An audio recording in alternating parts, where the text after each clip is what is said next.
చదువుకునే దశలోనే ఏదో ఒక పని చేస్తూ, ఆ పనిలో అనుభవం సంపాదించడం. చదువు పూర్తయ్యేటప్పటికి ఆ పనిలోనో లేదా ఉద్యోగంలోనో ఏదో ఒకటి. ఉద్యోగం రాకపోతే పని, పని లేకపోతే ఉద్యోగం. ఇది ఒక తరం. మా నాన్నల తరం.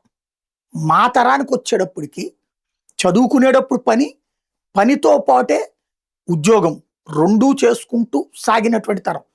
చదువుకయ్యే ఖర్చులు కూడా అంతో ఎంతో మనమే కష్టపడి సంపాదించి చేదోడు వాదోడుగా నిలవాలనుకునేటటువంటి తరం. సెలవులు వచ్చినాయి అంటే ఏదో ఒక పని చేసి రూ. 4 సంపాదించి ఇంటికి రూపాయి ఇవ్వాలి అన్నటువంటి తరం. ఓ పక్కన చదువు, రెండో పక్కన తండ్రి రాత్రి పగలు కష్టపడుతున్నాడు కాబట్టి ఇంటి పనులన్నీ చూసుకునేటటువంటి బాధ్యత పిల్లలుగా ఆ రోజున మేము తీసుకున్నాం. అదే సందర్భంలో ఇంట్లో ఉన్నటువంటి వాళ్ళందరి మధ్యన ఆప్యాయతలు అవి పెరిగినాయి. పచ్చడేసుకు తిన్నాం తప్పించి ఎవరిని ప్రభుత్వాన్ని బూతులు తిట్టి లేదా అప్పుడున్న ప్రధానమంత్రులు అమ్మలక్కని తిట్టి నాకు రాకపోవడానికి నువ్వు కారణం అన్నటువంటి రోజులు కాదు. పరీక్ష పేపర్ల లీకులు అప్పుడు జరిగినాయి. అయిపోయింది. ఇప్పుడు తరం మారింది. ఈ తరానికి ప్రశ్నించడమే తెలుసు తప్ప ఆ ప్రశ్నలో అవతల వాళ్ళ సమాధానాన్ని వినే తీరిక ఓపిక లేనటువంటి పరిస్థితి.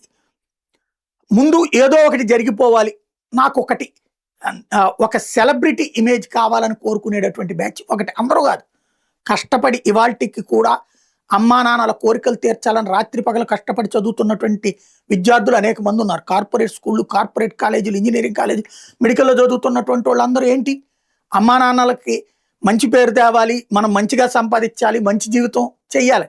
కానీ దారి తప్పిన యువకులు ఆనాడు ఉన్నారు, మా తాతల తరంలో ఉన్నారు, నాన్నల తరంలో ఉన్నారు, మా తరంలో ఉన్నారు, ఇప్పుడు ఉన్నారు. ఆ దారి తప్పిన యువకులు రెచ్చగొట్టే ఉద్యమాలు. ఇక్కడ బాధ్యతతో ఉండే విద్యార్థులు జంజీ కూడా వాళ్ళకి సపోర్ట్ చేయడమే ఇప్పుడు పెద్ద సమస్య. సపోర్ట్ అంటే వాళ్ళు అక్కడికి వెళ్ళట్ల, కానీ వాళ్ళ అభిప్రాయాల్ని వీళ్ళు తప్పే ఉంది అనేటటువంటి ధోరణి ఇప్పుడు బీజేపీకి సమస్య అవుతుంది. ఈ అడిగితే తప్పు లేదు, డిమాండ్ చేస్తే తప్పు లేదు, కానీ నడి రోడ్డు మీద అర్ధనగ్న ప్రదర్శనలు, అసహ్యకరమైన భాష, సంస్కారహీనమైనటువంటి చేష్టలు, ఇవి ఇప్పుడు బీజేపీకి పెద్ద సమస్య. ఒకప్పుడు అలా దిగజారిన వ్యవస్థని దారికి తెచ్చిన భారతీయ జనతా పార్టీకి సంస్కారవంతమైనటువంటి సమాజం వైపుకి తీసుకెళ్తుండగా మరొకసారి దిగజారుతాం అంటూ ఒంటి మీద బట్టలు సక్రమంగా లేకుండా ఆడపిల్లలయ్యుండి అసభ్యకరమైన కాదు అసహ్యకరమైనటువంటి బూతు పదాలతో మాట్లాడేటటువంటి ఆడపిల్లలతో ఎలా డీల్ చేయాలి? ఇది ఇప్పుడు బీజేపీ ముందున్న ప్రశ్న.